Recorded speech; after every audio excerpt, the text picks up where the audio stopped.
So most people don't like rainy days in Taiwan. The really reason why I like rainy days in Taiwan is it kind of gives you like a time to just meditate and just think about like what life is really about. Because especially like people who are like in their cars, they're by themselves. They're trying to rush to get to somewhere, but they're not really realizing that, hey, look, I'm not going anywhere and I can't go anywhere, right? So that's for me too. I mean, like usually I'm not. I don't want to be in a car at that time. I'd actually rather be in a train because it's. I just feel it's like just more convenient for me. Anyways, guys, this is Mike here over in Taiwan. I didn't figure out exactly what I wanted to talk about yet, but some things might come up. I was watching a video this morning about how this guy, some guy in Africa, and basically he was just trying to figure out his life. I think he was in the middle of, or he finished his degree already, and then with like no money in his pocket, he basically moved over to the capital of Nigeria. So you guys probably might know about him. I don't want to say his name because I don't know. He's got too many followers and likes and all this stuff on his videos, anyways. But somebody basically found him like on SoundCloud or something, and then they picked him, and then he became viral and blah blah blah. And he actually doesn't sing in his. He sings in his native language, which is like the native language somewhere in like Nigeria. He doesn't actually sing in English. And I guess sometimes he does, or like whatever, right? But he says that it's just more inspirational for him to go sing in his native language, which I can definitely attest to. If that was like my thing, if I was like in a French-speaking country, and I wanted to like make songs, I'd probably make songs in English, right? Because like that's what inspires me, and that's like what I'm used to, right? So. But yeah, like I was saying about like this weather is it's pretty crazy. Like it's always raining in the north of Taiwan. I'm not in the north of Taiwan right now, but and I mean in a way I guess it can get a little bit annoying, but it is what it is. But like I said, I like it because I'm able to just kind of like meditate, go around by myself.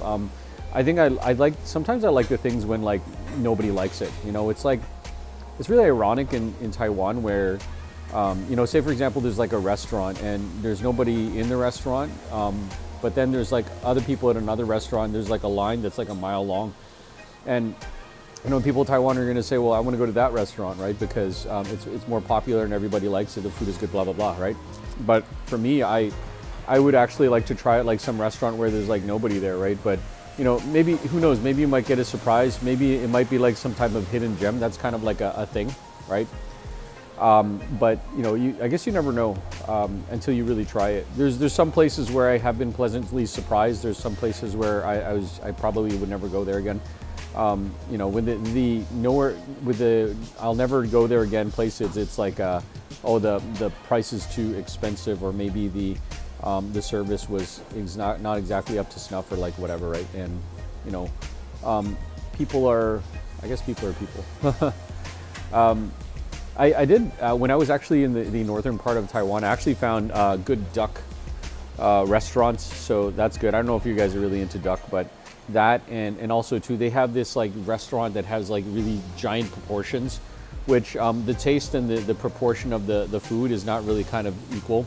And you're gonna find like some places like that. There's actually a pizza place over in Toronto that has like really, really big slices of pizza.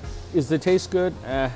I think it's like kind of like really oily, and I found that because I was working a credit card job like right across the street from that place when I was over in Toronto, and I found that I was actually kind of gaining weight, even though I was trying to like exercise and stuff.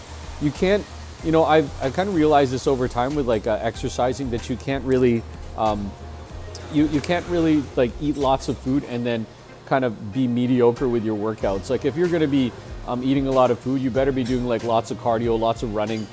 Push lots of weight. You just can't say, okay, I'm going to do yoga and Pilates or something. You're going to gain weight, and it's going to basically be like the total opposite of like probably what you want, right? Guys, I'm like these days I'm just really wondering like why I'm staying in Taiwan. I mean, I know for myself like my kind of intrinsic reason why I'm staying in Taiwan, probably on the inside, but there's just lots of the world is like a big place, and there's so many things to do. There's so many places to go. I actually talked to somebody on my other social media, and he said that, he's fluent in, or maybe he's not fluent, but he could speak English, he could speak Japanese, he's got a passport, so he's kind of going all over the place and seeing different things. I'd rather focus on maybe 2 or 3 things rather than just like going everywhere. But yeah, hope that you're enjoying this rainy day. By the time that this goes out, the rain is probably going to be gone anyway. But this is Mike here over in Taiwan. I'll see you guys later. Bye.